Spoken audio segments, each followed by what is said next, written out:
이렇게 한번 인사해 주시겠습니까? 잘 오셨습니다. 주님의 이름으로 환영하고 축복합니다. 오늘 저는 오후 찬양 예배 때 그 옆에 있는 항서교회 가서 헌신 예배를 인도하게 됩니다. 그리고 오늘 우리 교회가 그 오후 찬양 예배 끝나고 재직회가 있는데요.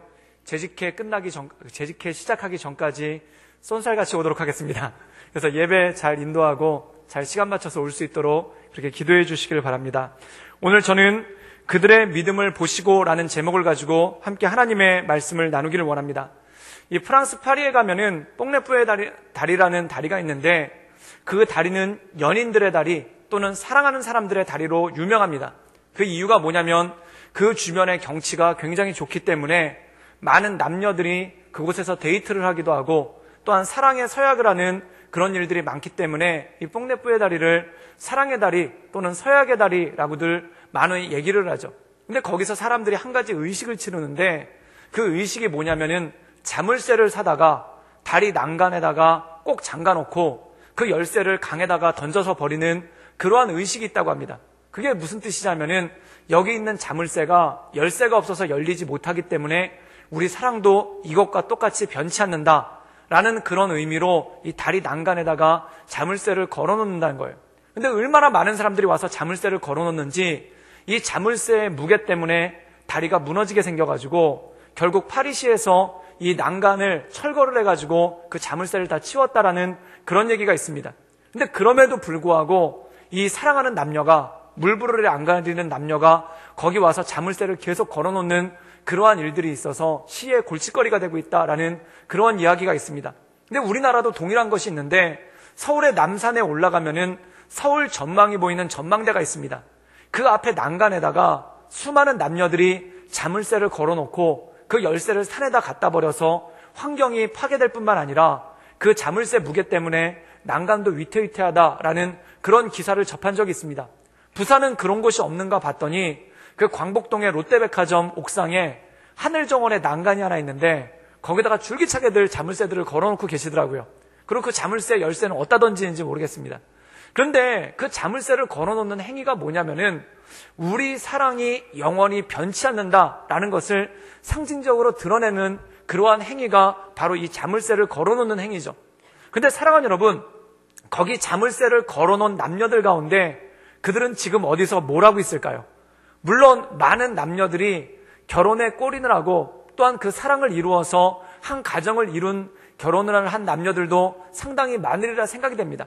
그러나 아마 대부분의 남녀들은 자물쇠는 그대로 그 자리에 있는데 헤어지거나 또는 마음이 변해서 딴 데로 간 남녀들도 만만치 않게 많으리라 생각이 됩니다. 사랑하는 여러분, 한 가지 질문을 드린다면 사람의 사랑은 변하겠습니까? 변하지 않겠습니까? 특별히 남녀의 사랑은 변하겠습니까? 변하지 않겠습니까?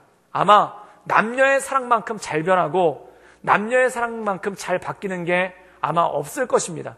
그래서 이 남녀가 만나면 서로 잘 변하는 것을 알기 때문에 서약도 많고 서로 잘 바뀌는 걸 알기 때문에 맹세도 많고 여러 가지 이벤트도 많은 것을 보게 되죠. 그런데 그것에 비해서 잘 안 바뀌는 사랑, 절대 안 변하는 사랑, 웬만해서는 안 바뀌는 사랑이 어떤 사랑이겠습니까? 바로 자녀를 향한 부모님의 사랑이 절대 바뀌지 않고 웬만한 예외의 경우를 제외하면은 자녀에 대한 부모님의 사랑은 거의 변하지 않게 되죠. 그런데 여러분 생각해 보십시오. 이렇게 부모님들이 변치 않는 사랑을 가지고 자녀들을 대하는데 그것에 대한 자녀들의 행동은 어떻습니까? 생각해보면 괘씸하죠. 생각해보면 섭섭하죠. 이 자녀들을 보면은 변치 않는 사랑에 대해서는 하찮게 하고 변치 않는 사랑에 대해서는 함부로 하면서 이 변하는 사랑에 대해서는 목을 메고 변하는 사랑에 대해서는 굉장히 관심을 많이 쓴다는 겁니다. 그래서 많은 자녀들을 보면은 부모님의 생신을 잊어먹거나 또한 부모님의 생신을 제대로 챙기지 않아서 부모님의 마음을 섭섭하게 하는 경우가 참 많죠. 그런데 남자친구나 여자친구의 생일 절대 잊어먹지 않습니다. 일주일 전부터 준비하고 여러 가지 것들을 계획하고 준비하는 그러한 모습을 보죠.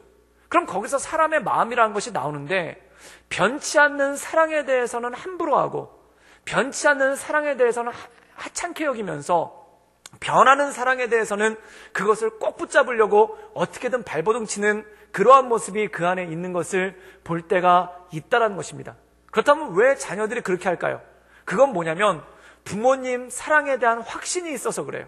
그 확신이 뭐냐면 내가 부모님께 조금 못하더라도, 내가 부모님을 조금 함부로 하더라도, 내가 부모님을 조금 섭섭하게 하더라도 부모님은 나를 향한 사랑이 절대 변치 않는다는 확고한 믿음이 그 가운데 있는 줄 믿습니다.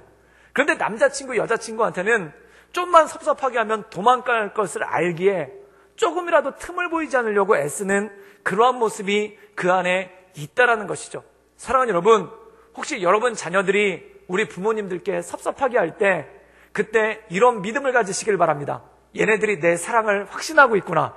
얘네들이 내 사랑을 확고하게 붙잡고 있구나 라는 그런 확신 가운데 거하시며 감사할 수 있기를 주님의 이름으로 축원합니다. 그런데 이 확고한 사람, 이 변치 않는 사랑에 대해서 평상시에는 하찮게 여기고 또는 섭섭하게 하지만 이 변치 않는 사랑에 기대고 싶을 때가 있고 또한 이 변치 않는 사랑이 눈물나게 그리울 때가 있습니다. 그때가 언제냐면 인생의 어려움을 만났을 때, 그리고 인생의 고난이 왔을 때, 그리고 인생의 고독함이 왔을 때 이 변치 않는 사랑에 기대고 싶은 그러한 마음이 있죠.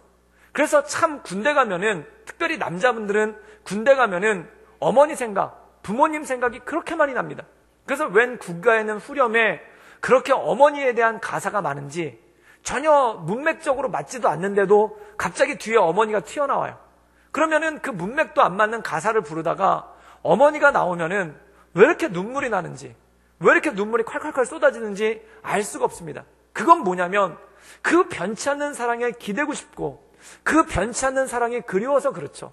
또한 여자분들 같은 경우에는 아기를 낳으러 분만실에 들어갔을 때 그 극심한 고통 가운데서도 가장 많이 생각나는 사람이 부모님이고 특별히 어머니가 많이 생각난다고 합니다. 그래서 어머니가 생각나고 어머니가 보고 싶을 때가 이 분만실에서 극심한 고통을 겪을 때 그렇다는 것이죠. 사랑하는 여러분, 이렇게 이 부모님의 사랑이라는 것은 자녀들이 힘들 때 기대고 싶고 또한 자녀들이 힘들 때 의지하고 싶은 게 바로 이 부모님의 사랑이고 변치 않는 사랑이죠. 그런데 이 부모님들이 그런 자녀들에게 무엇을 주어도 아깝지 않고 자녀들에게 무엇을 다 내두어도 아깝지가 않은 사랑을 가지고 있음에도 불구하고 때때로 자녀들에게 해주지 못하는 그러한 모습이 있을 때가 있음을 보게 됩니다. 자녀들이 어렸을 때 그리고 아기였을 때는 정말 세상에 뭐라도 해주고 싶은 그러한 간절한 마음이 있지만 자녀들이 크면서 또한 자녀들이 성장하면서 내가 해줄 수 있는 게 너무 없구나, 내가 도와줄 수 있는 게 너무 없구나 라는 그러한 절망감을 느끼고 자괴감을 느낄 때가 있다라는 것이죠. 사랑하는 여러분, 그렇기 때문에 우리에게 하나님이 계셔야 됩니다. 그렇기 때문에 우리가 예수님을 믿어야 되는 것입니다. 왜냐하면 내 힘으로 도와줄 수 없기 때문에, 또한 내 힘으로 함께 해줄 수 없기 때문에 내 주 되신 하나님께서, 그리고 내 주 되신 예수님께서 내 사랑하는 자녀들, 내 사랑하는 가족들을 붙잡아 주시고 인도해 주시기를 간구하며 나가는 것, 그것이 바로 기도고 그것이 바로 간구라는 것이죠. 사랑하는 여러분, 때로 부모님으로서 한계를 느낄 때, 때론 아버지로서 어머니로서 한계를 느낄 때, 그때 이 주님만을 바라보며 주님께 우리의 자녀를 올려드리며 간절함으로 기도하며 나가는 우리 모든 성도님들 되기를 주님의 이름으로 축원합니다. 오늘 말씀 가운데 보면은 그러한 내용이 나옵니다. 너무나 사랑하는데도 불구하고 내 힘으로 해줄 수가 없어서, 또한 너무나 소중하게 여기는데도 불구하고 내 힘으로 해줄 수 있는 것이 없어서 예수님께로 그 사람을 데리고 나가는 그러한 사람들의 모습이 오늘 말씀 가운데 잘 나와 있다는 것이죠. 우리 함께 마가복음 2장 1절에서 3절까지의 말씀을 함께 읽도록 하겠습니다. 우리 다 같이 읽겠습니다. 시작. 수일 후에 예수께서 다시 가버나움에 들어가시니 집에 계시다는 소문이 들린지라 많은 사람이 모여서 문 앞까지 들어설 자리가 없게 되었는데 예수께서 그들에게도 도를 말씀하시더니 사람이 한 중풍병자를 네 사람에게 메어가지고 예수께로 올세. 오늘 말씀 가운데 보면은 예수님께서 가버나움으로 가십니다. 그리고 가버나움이라는 지방에 어떤 사람의 집으로 들어가셔서 사람들에게 말씀을 가르치시는데 얼마나 많은 사람들이 들어왔는지 오늘 말씀 가운데 보면은 문 앞까지 들어갈 자리가 없다. 아마 미루어 보건대 그 집 주변에도 수많은 사람들이 있어서 집에 들어가는 것이 불가능할 정도로 많은 사람들이 모였다는 것을 알 수가 있죠. 근데 3절에 보면 이런 말씀 나옵니다. 한 중풍병자가 있는데 4명의 사람이 이 사람을 매가지고 중풍병자를 다리고 예수님께 가는 장면이 오늘 말씀 가운데 나와 있다는 것입니다.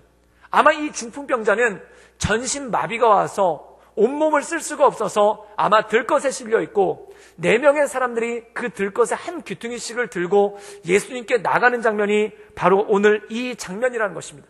사랑하는 여러분, 사람이 살아가면서 가장 힘들고 어려울 때 중에 하나가 뭐냐면 몸이 아플 때, 병에 걸렸을 때 참 힘들고 어렵습니다. 우리가 이 세상을 살아가다 보면은 때로 아프고 병이 들면은 건강할 때, 그리고 젊었을 때는 병원 가서 잘 치료만 받으면, 그리고 병원 가서 잘 수술만 받으면은 몸이 회복될 것이라는 확신이 있죠. 그래서 병이 와도 그게 약간 불편한 것이기는 한데 그렇게 두렵거나 겁난 것은 아닐 때가 있습니다. 그런데 연세가 점점점 들어가면서, 또한 나이가 점점점 들어가면서 건강이 조금씩 약해지면서 이 병의 무게가, 그리고 아프다는 것의 무게가 굉장히 크게 우리 마음 가운데 다가올 때가 있죠. 그래서 어떤 분들 같은 경우에는 저희 부모님도 그러신데 병원 가시는 걸 참 싫어하시고 특별히 건강검진 받으러 가시는 것을 너무너무 싫어하시는 겁니다. 그래서 저희 부모님도 몇 년째 건강검진을 받으러 안 가셔서 건강검진 한번 받으러 가보시라고 그랬더니 마음 가운데 두려움이 있다는 거예요. 마음 가운데 무서움이 있다는 거예요. 그리고 건강검진을 받으러 가실 때 마치 수험생들이 시험 보러 시험장에 가는 것 같은 그러한 마음 가운데 두렵고 떨림이 있더라는 겁니다. 그래서 어떤 분들 가운데는 그 두렵고 떨림 때문에 목회자들한테 기도를 받고 건강검진을 받으러 가시는 분들도 종종 있습니다. 그리고 건강검진을 받으러 갔는데 몸에 아무 이상이 없고 건강하다라는 통보를 받으면 마치 수험생이 시험에 붙은 것처럼 신나서 너무 좋아서 펄쩍펄쩍 뛰시는 그러한 모습도 보이죠. 그런데 마음 가운데 안 좋을 때가 뭐냐면 이 불안불안한 마음으로 결과를 기다리고 있는데 병원에서 전화가 오는 거예요. 그래가지고 급하게 한번 오셔야 되겠습니다. 이 얘기를 들으면 마음이 철렁하죠. 그리고 이 철렁한 마음을 가지고 병원에 갔더니 이 의사 선생님이 심각한 표정을 지으면서 서울에 있는 큰 병원 한번 가보셔야 되겠습니다. 그럼 정말 마음이 산산이 무너지는 것 같고 절망스러운 마음이 마음 가운데 올 때가 얼마나 큽니까? 그래서 어떤 분이 병원에 입원하시면서 글을 하나 썼는데 그 글이 병원에 대해서 얼마나 힘든지, 아픈 것이 얼마나 힘든지 그렇게 글을 쓰셨는데 그 글의 제목이 이거예요. 병든다는 것은 죄인이 되는 것입니다. 이렇게 표현을 했어요. 병든다는 게 죄인이 되는 거래요. 그래서 경찰의 조사실에서 조사받듯이 병원 검사실에서 이리저리 검사를 받는다. 검사가 끝나면 재판장과 같은 무서운 눈초리로 의사는 나에게 선고를 내린다. 무슨 병입니다. 입원하십시오. 그리고 그날 이후 나는 직장에 갈 수가 없다. 그리고 그날 이후 나는 집에서 잠을 잘 수가 없다. 나는 죄수복과 같은 병원복으로 갈아입고 내가 묵을 방을 배정받은 다음 감방과 같은 병실에 들어간다. 의사와 간호사들이 마치 감옥의 간수들처럼 내게 와서 신문하듯이 이것저것을 묻고 가고, 또한 감옥의 취조실 같은 검사실에 들어가 나를 찌르고 째고 이리저리 살펴보는 그들을 뒤로 한 채 다시 병실을 향해서 걸어간다. 그리고 여기서 다시 걸어나갈 수가 있을까? 또한 예전처럼 다시 활기차게 살 수 있을까? 다시 직장에 갈 수 있을까? 다시 가정에서 가족들과 밥을 먹을 수 있을까? 이러한 불안감 때문에 병원 침상에서 불편한 밤을 뒤척인다. 병이 든다는 것은 죄인이 되는 것과 같다. 나 자신에게, 그리고 내 가족에게 이런 글을 쓰신 것이 있어요. 그런데 이 병이 든다는 것, 몸이 아프다는 것이 본인에게도 굉장히 고통스럽고 또한 주변의 가족들에게도 굉장히 미안하고 민망할 때가 굉장히 많다라는 것이죠. 그런데 오늘 말씀 가운데 보면은 이 병든 사람이 누구냐면은 중풍이라는 병에 걸렸습니다. 이 중풍은 얼마나 끔찍한 병입니까? 뇌에서 출혈 현상이 나타나서 몸이 반신이 마비가 되든지 아니면 전신이 마비가 되든지 심할 경우에는 죽기까지 하는 게 이게 바로 중풍이라는 것입니다. 요즘에는 의술이 발달해서 잘 치료를 받으면 완쾌까지도 가능한데 이 당시 2000년 전 예수님 당시에는 이 중풍이 발병하면 최소한 반신불수가 되든지 전신불수가 되는 일들이 태반사였다는 것이죠. 그런데 이 옆에서 그를 지켜보던, 이 중풍병자를 지켜보던 가족들 마음이 얼마나 힘들고 또한 사랑하는 친구의 모습을 바라보는 이 다른 친구들의 모습이 얼마나 마음이 힘들고 아팠겠습니까? 이 중풍병이라는 것이 어제까지 멀쩡하게 회사 다니다, 어제까지 멀쩡하게 가정생활을 하다가 아침에 쓰러지면은 그것으로 인생 자체가 완전히 바뀌어버리는 것, 이것이 바로 중풍이고 이것이 바로 이 어려운 병 아닙니까? 그런데 이런 거예요. 내 사랑하는 사람이 갑작스럽게 이렇게 사고를 당하듯이 어려움을 겪게 됐는데, 내 사랑하는 사람이 갑자기 병이 들어서 이렇게 전신을 쓰지 못하는 어려운 가운데 빠졌는데 그 주변 사람들이 해줄 수 있는 게 아무것도 없을 때가 있습니다. 그래서 병든 환자를 바라보며, 병든 가족들을 바라보며 마음 가운데 안쓰럽고 불쌍하고 마음 가운데 가슴이 아플 때가 있죠. 제가 전도사 때 사역을 할 때 같이 사역하는 전도사님 중에 하나가 이제 나이도 갓 30을 넘으시고 결혼한 지 얼마 안 되고 아기도 어린데, 이분이 어느 날 오른팔이 너무 아파가지고 병원에 갔더니 청척병력 같은 소식이 있는 거예요. 그게 뭐냐면 팔에 있는 뼈에서 암이 발병을 해가지고 팔을 절단을 해야 된다는 겁니다. 그래서 이분이 팔을 절단하지 않으려고 수술도 받고 그리고 약물로 여러 가지 치료를 받았는데도 효과가 없어가지고 결국 오른팔을 절단하게 된 거예요. 그래서 그 오른팔 절단하는 수술을 받으러 병원에 들어갔는데 그때 병실에 친구들과 가족들이 모였죠. 그래서 그 사람이 자기 그 병든 오른손을 내밀면서 내 오른손으로 하는 마지막 악수입니다. 내일부터는 왼손으로 악수할 거예요. 그러면서 그 손을 내밀면서 일일이 악수를 하는데 그렇게 눈물이 나고 그렇게 안 됐고 그렇게 참 가슴이 답답하더라고요. 그래서 이 사람이 그 수술실에 그 침대에 실려가지고 가는데 가족들이 그리고 친구들이 그 뒤를 따라가면서 같이 눈물을 흘렸죠. 그때 가장 가슴 아프게 봤던 것이 뭐냐면 어머니와 아버님이 그 뒤를 따라가시면서 한참을 우시는 거예요. 그래서 어머님이 수술실 앞에서 바닥에 주저앉아서 차라리 내 팔을 잘라서 붙여줄 수만 있다면, 차라리 내 팔을 잘라서 붙여줄 수만 있다면, 그러면서 눈물을 흘리시는데 이게 얼마나 고통스럽고 이게 얼마나 힘든 것입니까? 할 수만 있다면 정말 내 팔을 잘라서 붙여줬으면 좋겠는데, 정말 할 수만 있다면 내 팔이라도 붙여줬으면 좋겠는데 그걸 못하니까 그 수술실 앞에서 그 어머님이 울고 눈물을 흘리시는 거예요. 사랑하는 여러분, 아픈 자녀들을 볼 때, 또한 병 때문에 힘들어하는 자녀들을 볼 때 우리 부모님 마음 가운데 그런 생각이 들지 않습니까? 내가 대신 아파줄 수만 있다면, 내가 대신 저렇게 고통스러울 수만 있다면 얼마든지 할 텐데 그거를 하지를 못해서, 그걸 할 수가 없어서 마음이 힘들고 어렵고 내가 할 수 있는 것이 없구나라는 그러한 한계를 느낄 때가 얼마나 많습니까? 저희 아내도 약 10여 년 전에 수술을 받으러 병원에 간 적이 있는데 그렇게 큰 수술은 아니었어요. 그냥 일반적인 수술 중에 하나인데 그때 제가 수술실에 따라가면서 얼마나 두렵고 떨리는지, 저희 아내는 멀쩡한데 제가 울면서 따라갔어요. 제가 울면서 수술실 앞에 갔는데 더 들어가려고 하니까 그 스텐 현관 앞에서, 스텐으로 된 그 문 앞에서 간호사가 여기까지만 오셔야 됩니다. 보호자는 더 오시면 안 됩니다. 그래서 거기에서 저는 멈춰서고 저희 아내 침대만 안으로 수술 받으러 들어가는 거예요. 근데 거기서 목 놓아 외쳤죠. 여보, 수술 잘 받아! 막 이러면서 막 소리를 지르고, 간호사가 굉장히 이상하다는 눈으로 쳐다보는데, 그런데 거기서밖에 소리 지를 수밖에 없는 게 거기까지밖에 갈 수가 없는 거예요. 거기까지가 해줄 수 있는 거고, 거기까지가 같이 가줄 수 있는 선임밖에 되지가 않는 것 아니겠습니까?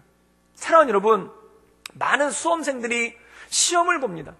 지금이야 수능도 있고 수시 입학도 있으니까 시험이 분산되지만 옛날에는 학력고사 딱 한 번 아닙니까? 그 학력고사 보러 시험장에 들어갈 때, 대학교를 지원하고 그 대학교 시험장에 들어갈 때 많은 부모님들이 학교 문 앞까지 찾아오죠. 그런데 학교 문 앞까지 아이들 손을 붙잡고 왔다가 그 학교 문 앞에서부터는 애들이 혼자 걸어 들어가야 되는 거예요. 그래서 어떤 부모님이 그 교문 창살을 붙잡고 혼자 걸어 들어가는 그 자녀들의 모습을 보면서 내가 손잡고 와줄 수 있는 거는 여기까지밖에 안 되는구나. 이제 저 아이들이, 내가 여태까지 손을 붙잡고 여기까지 와줬는데 이제는 저 아이들이 자기들의 삶을 혼자 걸어가야 되는구나. 이제는 저 어린아이들이 자신들의 삶을 혼자 묵묵히 걸어가야 되는구나. 이 광야와 같은 세상을 혼자 걸어가야 되는구나. 그것 때문에 가슴이 아프고 가슴이 미어지는 것 같았다는 거예요. 또 어떤 부모님들은 아들이 군대 가는데 부대 앞까지는 같이 손잡고 따라오죠. 그런데 어느 순간 그 손을 놓아줘야 되고 그 손을 놓고 혼자 부대를 향해서 달려들어가는 그 아들의 뒷모습을 보면서 이제부터는 저 아이가 자기의 삶을 혼자 걸어가야 되는구나. 이제 혼자 살아야 되는 삶이 저 아이에게 주어지는구나 라는 생각이 들 때 그 마음 가운데 얼마나 많은 막막함이 있고 그 마음 가운데 얼마나 많은 한계를 느끼게 됩니까? 사랑하는 여러분, 우리가 세상을 살아가면서 그렇습니다.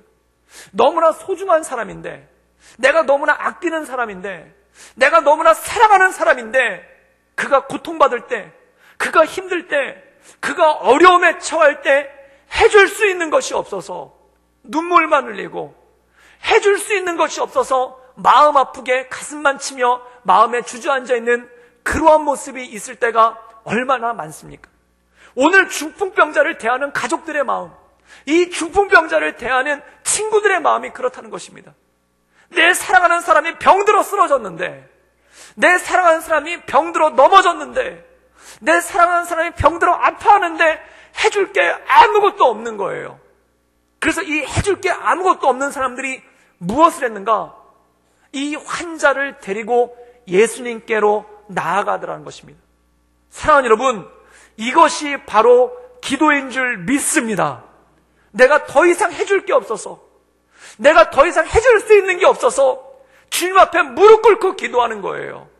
우리 아이가, 우리 자녀가 이 광야 같은 세상을, 이 사막과 같은 세상을 이제 혼자 걸어가는데 나는 더 이상 손잡아 줄 수가 없고, 나는 더 이상 밀어줄 수가 없고, 나는 더 이상 함께 걸어가 줄 수가 없는데 주님께서 저 아이의 목자가 되주셔서, 주님께서 저 자녀의 선한 목자가 되어주셔서 주의 지팡이와 막대기로 저 아이를 지켜주십시오 라고 기도하는 것, 그것이 바로 부모님들이 최선의 기도, 하나님께 올려드릴 수 있는 최고의 기도인 줄 믿습니다. 우리 부모님이 혼자 길을 걸어가야 되는데, 이 혼자 길을 걸어가야 되는데, 그 아픔의 길을 혼자 걸어가야 되는데 내가 같이 걸어갈 수가 없어서, 내가 손잡아 줄 수가 없어서 목자 되신 예수님, 목자 되신 주님, 우리 부모님과 동행해 주셔서 그 손을 붙잡아 주시고 그 가운데 인도하여 주시옵소서. 이것이 바로 우리가 하나님께 드리는 간절한 기도인 줄 믿습니다. 바로 중보기도가 이것입니다. 하나님께 내가 해줄 수 있는 것이 없어서, 내 사랑하는 사람들에게 내가 해줄 수 있는 것이 없어서 주께로 데리고 나아가는 것, 그것이 바로 기도라는 것이죠. 오늘 말씀 가운데 보면은 이 중풍병자의 친구들이 그 안타까운 마음, 그 절박한 마음에 자기 친구를 데리고 예수님께 나아가는 장면이 오늘 말씀 가운데 나온다는 것입니다. 이것이 바로 기도입니다. 그런데 문제가 있습니다. 우리 함께 마가복음 2장 4절에서 5절까지의 말씀을 함께 읽도록 하겠습니다. 우리 다 같이 읽겠습니다. 시작. 무리들 때문에 예수께 데리고 갈 수 없으므로 그 계신 곳에 지붕을 뜯어 구멍을 내고 중풍병자가 누운 상을 달아내리니 예수께서 그들의 믿음을 보시고 중풍병자에게 이르시되 작은 자야 내 죄사함을 받았느니라 하시니라. 오늘 말씀 가운데 보면은 이 친구, 이 사랑하는 마음을 가지고 예수님께 데려가기 위해서 4명의 친구가 들것을 메고 이 친구를 데려왔습니다. 그런데 문제가 있어요.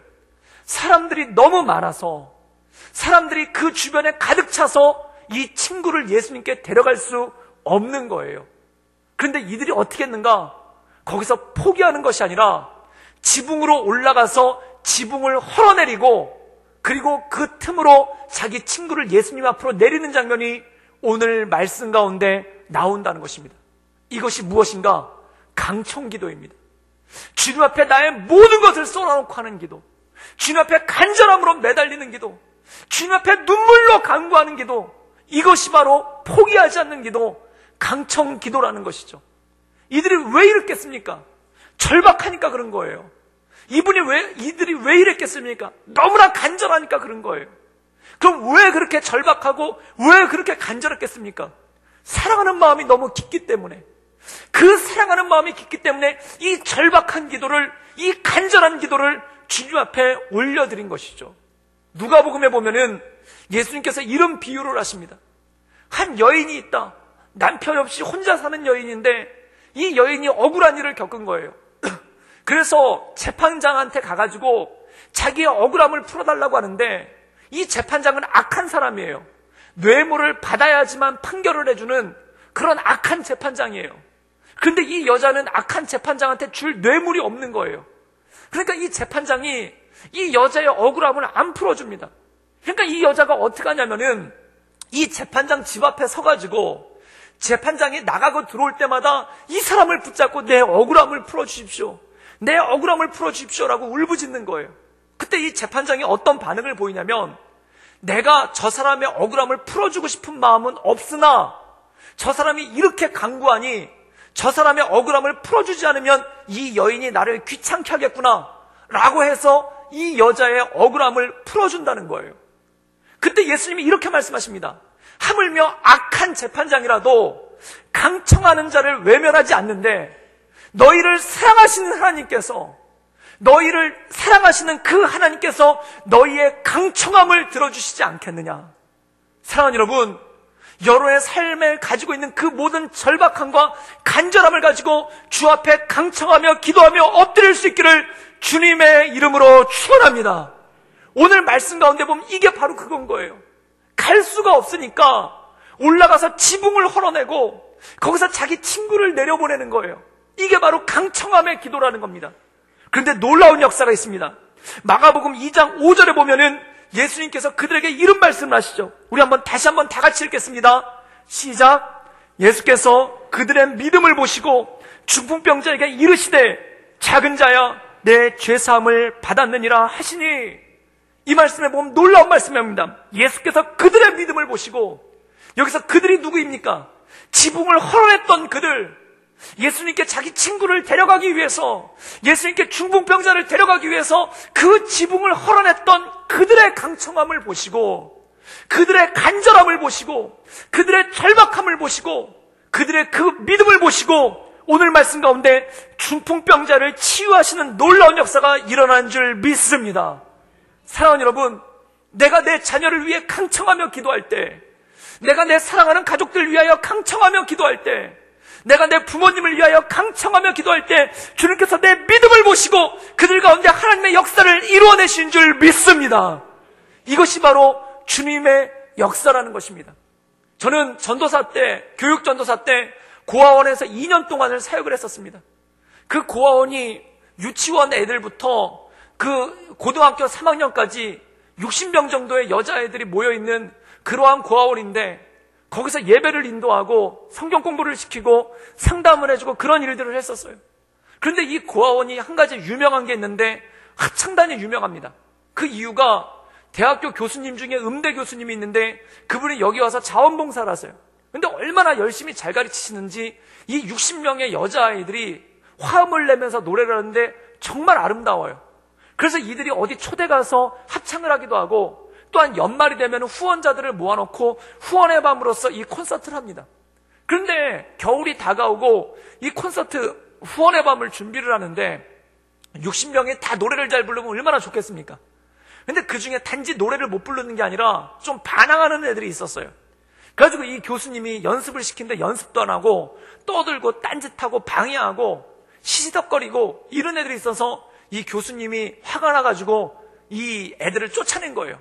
11명이에요. 그래서 걔네들이 그 합창단에서 방출이 됐어요. 그런데 후원의 밤 잘 끝나고 그 다음에 어디 콘도를 가가지고 그 다른 합창단이랑 같이 연합으로 연습을 한다는 거예요. 근데 그 설악산에 그 콘도가 굉장히 좋은 곳이에요. 그래서 다른 합창단 애들은 다 신났고, 그리고 합창단 애들을 그쪽으로 다 가는 거예요. 근데 문제는 뭐냐면 이 남겨진 11명이 문제입니다. 그랬더니 원장 선생님이 저를 부르시더니 그 11명을 데리고 어디 기도원이라도 데려가서 은혜라도 받게끔 하고 오라는 거예요. 본인은 콘도 가시고 저한테 굉장히 엄격한 사역을 주셨죠. 그래가지고 제가 그 11명을 데리고 어떻게 할까? 그 반항심이 투철한 그 11명을 데리고 어떻게 할까? 라고 곰곰이 생각을 해보다가 이렇게 신문에 보니까 경배와 찬양이라는 선교단체에서 청소년들을 위한 겨울 집회를 한다는 거예요. 그래서 여기를 데려가야 되겠다. 그래서 여주에 있는 구로중앙 수양관에서 월요일부터 금요일까지 5일 동안 집회를 하는데 거기를 애들 11명을 데리고 간 거예요. 근데 뭐 애들 안 가겠다 하고 난리가 났죠. 근데 제가 재밌다고 하고 가면 즐겁다고 하고 가면 유익하다고 하고 별의별 소리를 다 대가지고 얘네들을 기차를 태워서 간 거예요. 근데 뭐 기차를 타고 가니까 애들이 신났죠. 되게 좋아했는데 막상 가봤더니 재미가 하나도 없더라고요. 뭐 오로지 예배만 드리는 거예요. 아침 먹고 예배 드리면 점심 때까지, 점심 먹고 예배 드리면 저녁 때까지, 저녁 먹고 예배 드리면 잠잘 때까지, 그리고 일어나면 또 예배 드리고 또 예배 드리고 또 예배 드리고 하루에 예배를 12시간 내지 14시간을 드리는 거예요. 그러니까 그 데려간 애들이 난리가 난 거예요. 이거 전도사님이 우리를 속였다부터 시작해서 집에 갈 거라고 그러고 하나도 재미없다고 그러고 난리가 난 거예요.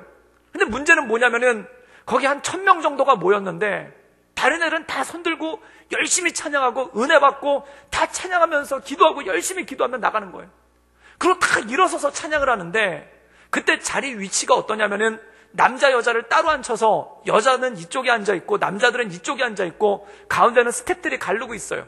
그러니까 저는 남자니까 이쪽 앞에 있고 저희 애들은 여자니까 저쪽 뒤에 다 가 있는 거예요. 그런데 궁금하잖아요. 얘네들이 예배는 잘 드리고 있는지 은혜는 잘 받고 있는지 궁금해가지고 이렇게 까치발을 해서 보니까 1000명 정도 학생들이 쫙 서서 예배를 드리고 있는데 한쪽 구석이 움푹 패였어요. 그래서 봤더니 저희 애들이 거기 한몰 지역이 저희 애들 지역이에요. 다 누워서 자든지 그 시끄러운 와중에 누워서 자든지 딴짓하든지 앉아서 다른 거 하고 있는 거예요. 그러니까 거기 경배와 찬양 스태프들이 보다 못해 와가지고 좀 예배 좀 드리시라고. 그런데 얼마나 반항을 하는지 그게 안 되는 거예요. 그래서 이 스태프들도 포기를 했죠. 근데 제가 그 아이들을 보는데 너무 속이 상한 거예요. 그 속상하는 이유 중에 하나가 다른 애들은 다 은혜 받고 있는데 우리 애들만 그러고 있는 게 너무 속상하고, 또 하나는 뭐냐면 이 아이들이 대부분의 그 11명들이 고등학생인데 고등학교 3학년이 끝나고 고등학교를 졸업하면은 그 고아원에서 나와서 사회로 가야 되는데 이 아이들이 돌봐줄 부모님도 없고 돌봐줄 친척이나 가족도 없는데 이 세상을 혼자 걸어가야 되는데 예수님 믿고 살아야 되지 않을까? 예수님 손잡고 가야 되지 않을까? 그래서 이 아이들이 예수님을 만나고 이 아이들 마음 가운데 믿음이 좀 생겼으면 좋겠는데 거기서 누워서 자고 있는 모습을 보이니까 마음이 답답한 거예요. 그래서 예배가 끝나고 불러다가 한참을 혼냈죠. 야, 다른 애들은 다 하는데 너희들은 왜 못하느냐? 다른 애들은 다 이렇게 열심히 예배 드리는데 너희들은 왜 못하느냐? 그리고 한참을 혼낸 거예요. 혼냈더니 뭐 오히려 역효과 아니겠습니까? 그래서 뭐 집에 간다고 난리를 치고 저를 쳐다보지도 않고 째려보고 아주 더 어려워진 거예요. 그래서 답답한 마음으로 또 예배를 드리러 들어왔는데 역시 그쪽을 쳐다봤더니 거기는 여전히 한몰이죠. 근데 거기를 쳐다보면 제가 시험에 들겠더라고요. 그래서 주님만 보기로 했어요. 그리고 주님만 보면서 거기서 엎드려서 기도를 했죠. 기도를 하는데 그 눈물 나는 기도가 바로 이거 아닙니까? 주님, 저 아이들이 세상을 혼자 살아가야 되는데, 이 세상에 혼자 나가야 되는데, 이 광야 같은 세상에, 이 사막과 같은 세상에 저 여자아이들이 혈혈단신으로 혼자 나가야 되는데 누가 저들을 지켜줄 수 있겠습니까? 누가 저들을 붙들어줄 수 있겠습니까? 주님, 저들의 인생을 붙잡아 주시고 인도해 주십시오. 그렇게 한참을 울면서 기도를 한 거예요. 그렇게 기도를 하고 그 뒤를 봤더니 역시 이렇게 무너져 있더라고요. 그런데 애들을 따로 불렀어요. 그러고 난 다음에 니네 뭐 하고 싶냐? 근데 이게 참 다른 게 기도를 하고 나니까 화가 안 나요. 그렇게 불쌍한 거예요. 그래가지고 애들을 데리고 앉아서 니네 뭐 하고 싶냐? 그랬더니 놀고 싶다는 거예요. 그래서 오후 예배를 빼먹고 산에 가서 겨울이라서 눈이 와가지고 눈싸움을 하면서 놀았어요. 그리고 놀고 난 다음에 배고프다고 하니까 옆에 있는 마을에 내려갔더니 편의점 같은 게 있어서 거기서 컵라면을 사줬죠. 그래서 컵라면을 먹는데 이 고아원에 있는 애들의 특징이 뭐냐면 11명인데 라면을 똑같은 걸 시키는 게 아니라 다 가지각색을 시켜요. 누구는 김치 사발면, 누구는 육개장 사발면, 누구는 왕뚜껑, 누구는 새우탕면, 이렇게 가지각색을 시킨 다음에 막 먹다가 대장되는 그 여자애가 야 바꿔! 그러면 그걸 바꿔요. 그래서 동그랗게 서서 컵라면이 옆으로 한 칸씩 가요. 왜냐면 골고루 먹고 싶어서. 그래서 또 먹다가 또 한두 젓갈 먹다가 또 바꿔! 그럼 또 한 칸씩 옆으로 가는 거예요. 근데 그걸 보는데 그게 그렇게 또 불쌍한 거예요. 그래가지고 애들한테 야 내가 다 사줄 테니까 그냥 먹고 싶은 거 다 먹어라. 그래가지고 그렇게 사줘가지고 거기서 먹고 그리고 놀고 그리고 얘기를 하고 있는데 그중에 애들이 그런 얘기를 하는 거예요. 다른 애들 보니까 되게 대단해요. 어떻게 10시간이 넘게 저렇게 서서 찬양을 해요? 어떤 애 보니까 방황 기도도 하는 것 같아요. 어떤 기도는 자기 선교사로 나가겠대요. 어떤 기도는 뛰면서 찬양을 하는데 힘들지도 않은가 봐요.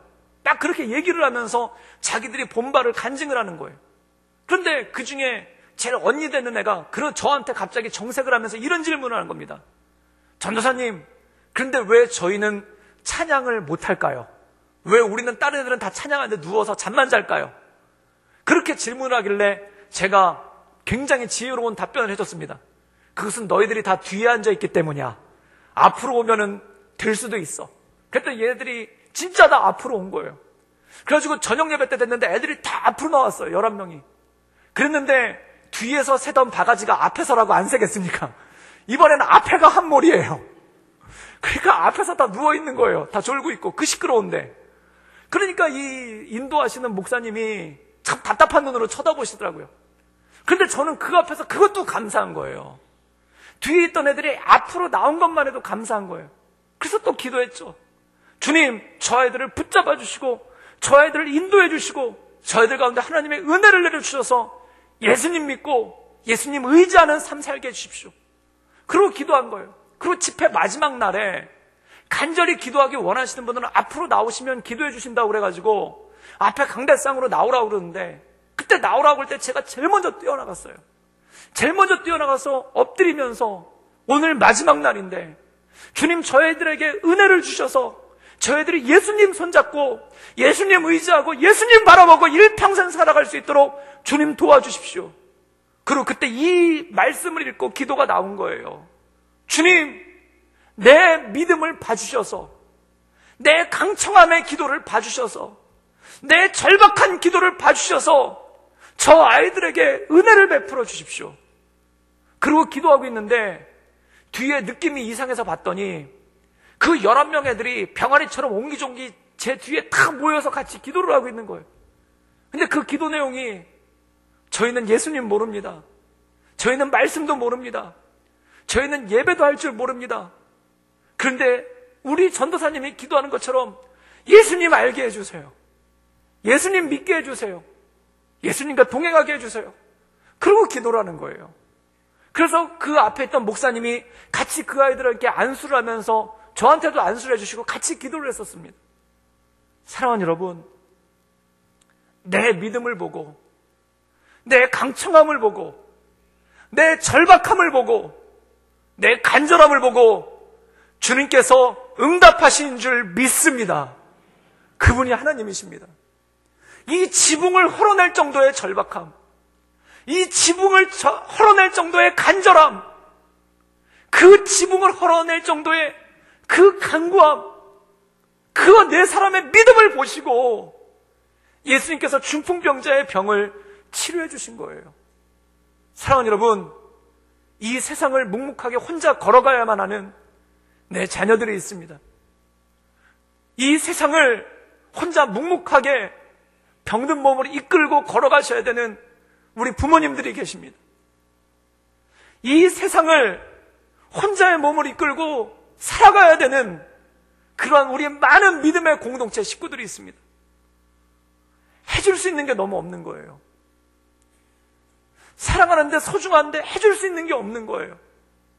사랑하는 여러분, 그때 이 내 친구의 믿음으로 주 앞에 절박함을 가지고 주께 엎드리며 기도하며 나갈 수 있기를 주님의 이름으로 축원합니다. 이들이 중풍병자를 고쳐줄 수는 없어요. 그런데 주께로 데리고 나갈 수는 있는 거예요. 그들이 할 수 있는 건 거기까지인 거예요. 그런데 얼마나 절박하게 데려나갔는지 지붕을 허물고 데리고 나간 거예요. 사랑하는 여러분, 그 간절함으로, 그 절박함으로 우리 자녀들을 위하여, 우리 가족들을 위하여, 그리고 이 나라와 이 민족을 위하여, 그리고 우리 믿음의 공동체를 위하여 날마다 기도하며 나가는 우리 모든 성도들 되기를 주님의 이름으로 축원합니다. 이 시간 함께 기도하기를 원하는데요, 우리 함께 우리의 목소리로 함께 기도하며 나가기를 원합니다. 함께 기도하기 원하는 것은 주님, 나에게 너무나 소중한 사람이 있습니다. 주님, 나에게 너무나 아끼는 사람들이 있습니다. 또한 내가 하나님 돌봐주고 싶은 사람들이 있습니다. 그런데 내 힘이 약해서 그들을 홀로 보낼 수밖에 없습니다. 내가 해줄 수 없는 것이 없어서, 내가 해줄 수 있는 것이 없어서 그 광야와 같은 길을 그들 홀로 걷게 할 수밖에 없음을 고백합니다. 주님, 그들의 목자가 되어주셔서, 그들의 선한 목자가 되어주셔서 그 발걸음을 인도하여 주시옵소서. 주님, 절박하게 기도하는, 간절하게 기도하는 내 믿음을 보시고, 내 간절함을 보시고, 내 절박함을 보시고 그들을 붙잡아 주시옵소서. 우리 다 같이 간절한 마음으로 함께 기도하며 나아가겠습니다. 함께 기도하시겠습니다. 늘 언제나 살수 역사하신 주님,